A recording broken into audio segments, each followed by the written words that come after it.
Hey guys, welcome back to my channel. আজকে নিয়ে এসেছি তোমাদের জন্য একটি ছোট্ট ভিডিও নিয়ে। সেটি হচ্ছে 5ই সেপ্টেম্বর শিক্ষক দিবস কেন পালন করা হয়। তবে শোনো, 1888 সালে 5ই সেপ্টেম্বর জন্মগ্রহণ করেছিলেন ডক্টর সর্বপল্লী রাধাকৃষ্ণন। তার স্মরণেই এই তারিখটিকে দেশ জুড়ে শিক্ষক দিবস হিসেবে পালন করা হয়। আসলে আমাদের দেশের শিক্ষক দিবসের ইতিহাস সর্বপল্লী রাধাকৃষ্ণনের সঙ্গেই সম্পর্কিত। রাধাকৃষ্ণন চেন্নাইয়ের প্রেসিডেন্সি কলেজ এবং কলকাতা বিশ্ববিদ্যালয় সহ বিভিন্ন কলেজ ও বিশ্ববিদ্যালয়ে অধ্যাপনা করেন। ডক্টর সর্বপল্লী রাধাকৃষ্ণন যখন 1962 সালে ভারতের দ্বিতীয় রাষ্ট্রপতি হিসেবে দায়িত্ব পালন করেন, তখন তার ছাত্ররা 5ই সেপ্টেম্বরকে একটি বিশেষ দিন হিসেবে উদযাপন করার অনুমতি চাইতে তার কাছে যান।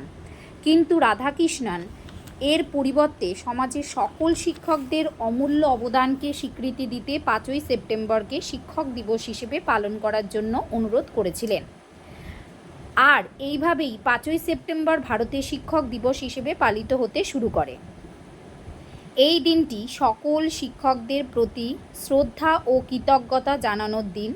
সারা দেশ 5ই সেপ্টেম্বর স্কুল, কলেজ, উচ্চশিক্ষা প্রতিষ্ঠান, কোচিং সেন্টার সহ সমস্ত শিক্ষাক্ষেত্রে ডক্টর রাধাকৃষ্ণনের প্রতি শ্রদ্ধা নিবেদন করা হয়। মহা সমারোহে পালিত হয় শিক্ষক দিবস।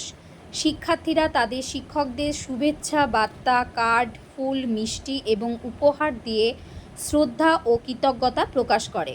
একেবারে প্রাথমিক থেকে উচ্চশিক্ষা সকল ছাত্রছাত্রীরাই শিক্ষক দিবসের অনুষ্ঠানে যুক্ত হয়।